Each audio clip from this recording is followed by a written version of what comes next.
আসসালামু আলাইকুম আরহামাতুল্লাহি ওয়াবারাকাতুহু। প্রিয় ভাই ও বোনেরা, আজকের এই ভিডিওটি তাদের জন্য যারা চুপচাপ কাঁদেন, যারা রাতে ঘুমাতে পারেন না, যারা সবার সামনে হাসেন কিন্তু একা হলে ভেঙে পড়েন। আপনি কি অনেক দিন ধরে কষ্টে আছেন? আপনি কি মনে মনে বলছেন, হে আল্লাহ আর কত? তাহলে আজকের এই কথাগুলো আপনারই জন্য। আজকে আপনার সামনে এই ভিডিও পড়াটা এটা কোনো কাকতালীয় নয়। আল্লাহ পাক রব্বুল আলামিন চাচ্ছেন আপনাকে এই কথাগুলো শোনাবেন।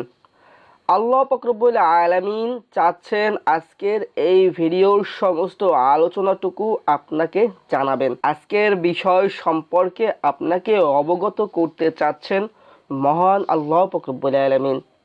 তাই তো হাজার হাজার ভিডিওর মাঝেই এই ভিডিওটি আপনার সামনে এনে দিয়েছেন, আপনাকে এই ভিডিওটি দেখাচ্ছেন এবং কথাগুলো মনোযোগ সহকারে শোনাচ্ছেন। তাই ভিডিওটি অবহেলা করবেন না, ভিডিওটি মনোযোগ সহকারে দেখবেন এবং কথাগুলো শুনবেন। আপনি সব সময় মনে রাখবেন, আল্লাহ ধৈর্যশীলদের কখনোই ফেলে দেন না।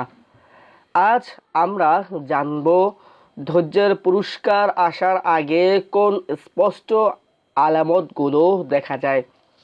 কোরআন এই বিষয়ে কি বলে, হাদিস এই বিষয়ে কি বলছে এবং কেন আপনার বর্তমান কষ্টই আপনার সম্মানের প্রস্তুতি।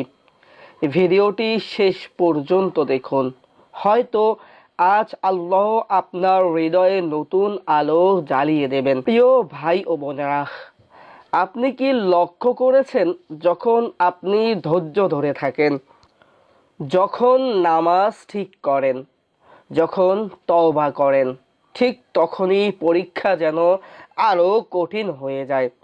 কেন এমন হয়? কারণ আল্লাহ বলেন, তোমরা কি মনে করেছো তোমরা জান্নাতে প্রবেশ করবে, অথচ তোমাদের পূর্ববর্তীদের মতো পরীক্ষা তোমাদের কাছে আসবে না? এটা কখনোই নয়। অবশ্যই পূর্ববর্তীদের মতোই আমাদের কাছে পরীক্ষা আসবে। আমাদের ধৈর্য ধারণ করতে হবে। রাসূল সাল্লাল্লাহু আলাইহি সাল্লাম বলেছেন, যাকে আল্লাহ ভালোবাসেন তাকে তিনি পরীক্ষা করেন। বুঝলেন, পরীক্ষা মানেই রাগ নয়, পরীক্ষা মানেই প্রত্যাখ্যান নয়, পরীক্ষা মানেই আপনি নির্বাচিত। যখন পরীক্ষা চরমে ওঠে, জেনে রাখুন ফলাফল খুবই কাছে। হঠাৎ দেখলেন বন্ধুরা দূরে সরে গেছে, আত্মীয়রা বুঝছে না, যাদের জন্য এত করলেন তারাই পাশে নেই। কিন্তু কেন এমনটা হয়? কারণ আল্লাহ চান আপনি মানুষের উপর নির্ভর না করে শুধুই তার উপরে নির্ভর করুন। আর যে আল্লাহর উপরে ভরসা করে তিনি তার জন্যই যথেষ্ট। কখনো কখনো আল্লাহ পাক রব্বুল আলামিন আপনার কাছ থেকে প্রিয় মানুষগুলোকে সরিয়ে দেবেন, যেন আপনি সরাসরি তার দরজায় কড়া নাড়েন। এটাই বড় পরিবর্তনের আগের নিঃসঙ্গতা। আপনি কি আগের চেয়েও বেশি কাঁদছেন? নামাজে সেজদায় চোখ ভিজে যাচ্ছে, তাহাজ্জুদের প্রতি মন টানছে। এটা দুর্বলতা নয়। রাসূল সাল্লাল্লাহু আলাইহি সাল্লাম বলেছেন, যে ব্যক্তি আল্লাহর ভয়ে কাঁদে সে জাহান্নামে প্রবেশ করবে না। এই কান্না শাস্তি নয়, এটা পরিশুদ্ধি। যখন হৃদয় নরম হয় তখন রহমত নেমে আসে।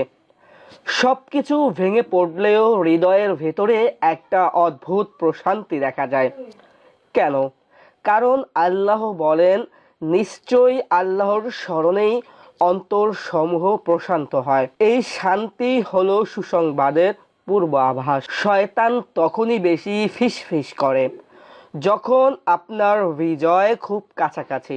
কিন্তু আপনি যদি সব কিছুর পরেও বলেন, আল্লাহ আছেন, আল্লাহ আমাকে দেখছেন, আল্লাহ আমাকে ছাড়বেন না, তাহলে শুনুন, নিশ্চয়ই কষ্টের সাথেই স্বস্তি আছে। এখানে আছে শব্দটি দুইবার এসেছে, মানে এক কষ্টের সাথে দুইটি স্বস্তি। আগে হয়তো বলতেন, হে আল্লাহ এটা দাও, এখন বলছেন, হে আল্লাহ, তুমি যা ভালো মনে করো তাই দাও।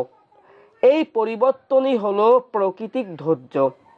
রাসূল সাল্লাল্লাহু আলাইহি ওয়াসাল্লাম বলেছেন, জেনে রাখো বিজয় আসে ধৈর্যের মাধ্যমে। আপনি মনে মনে ভাবতে পারেন, আমি তো ধৈর্য ধরে আছি, অনেক ধৈর্য ধারণ করলাম, তাহলে আল্লাহ পাক রব্বুল আলামিন এই ধৈর্যের প্রকৃতিক পুরস্কার কি দেবেন? অনেকেই ভাবে ধৈর্যের পুরস্কার মানে টাকা, সাফল্য, সম্পর্ক ঠিক হয়ে যাওয়া, কিন্তু এটা নয়।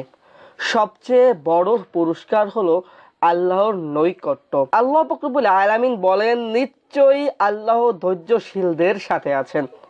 ভাবুন তো, আল্লাহ আপনার সাথে আছেন, এর চেয়ে বড় সম্মান আর কি হতে পারে? এই ধৈর্যের কথা বলতে গিয়ে একটি ঘটনা মনে পড়ে গেল। একটি হৃদয় স্পর্শীর উদাহরণ ঘটনা আজকে আপনাদেরকে বলবো। হযরত ইউসুফ আলাইহি ওয়াসাল্লামের কথা তো আমরা সবাই জানি। হযরত ইউসুফ আলাইহি ওয়াসাল্লাম কারাগার, বিশ্বাসঘাতকতা, অপবাদ, সবচেয়ে অন্ধকার রাতের পরেই তিনি মিশরের শাসক হলেন।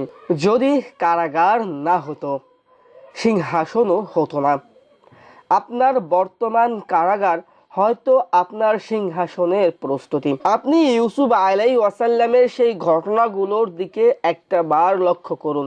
তিনি কত কষ্টই না করলেন, কারাগারে ছিলেন, তার সাথে বিশ্বাসঘাতকতাও হয়েছিল, এবং মানুষ তাকে কত দিক দিয়েই চারিত্রিক অপমানে অপমানিত করলো। আল্লাহ পাক রব্বুল আলামিন সেই ইউসুফ আলাইহিস ওয়াসাল্লামকে সিংহাসন দান করেছেন, তাকে রাজত্ব দিয়েছেন। হে আল্লাহ, যারা এই ভিডিওটি দেখছে, যারা নিঃশব্দে কাঁদছে, যারা কারো কাছে নিজের কথা, নিজের ব্যথা বলতে পারছে না, আপনি তাদের ধৈর্য কবুল করুন, তাদের কষ্টকে গুনাহ মাফের মাধ্যম বানান, তাদের রাতকে আলোতে ভরে দিন, তাদের অপেক্ষাকে বিজয়ে রূপান্তর করুন। আমিন। প্রিয় ভাই ও বোনেরা, যদি আপনি এই পর্যন্ত দেখে থাকেন, জেনে রাখুন আপনি হাল ছাড়েননি, হাল ছাড়বেন না। ধৈর্য ধারণ করুন, দোয়া করুন, বিশ্বাস রাখুন, কারণ আপনার পুরস্কার হয়তো দরজায় কড়া নাড়ছে। ভিডিওটি ভালো লাগলে লাইক দিন, শেয়ার করুন, এবং এমন আরও হৃদয় ছোঁয়া ইসলামিক আলোচনার জন্য চ্যানেলটি সাবস্ক্রাইব করুন। সবাই ভালো থাকবেন, সুস্থ থাকবেন। আসসালামু আলাইকুম ওয়া রাহমাতুল্লাহি ওয়া বারাকাতুহু।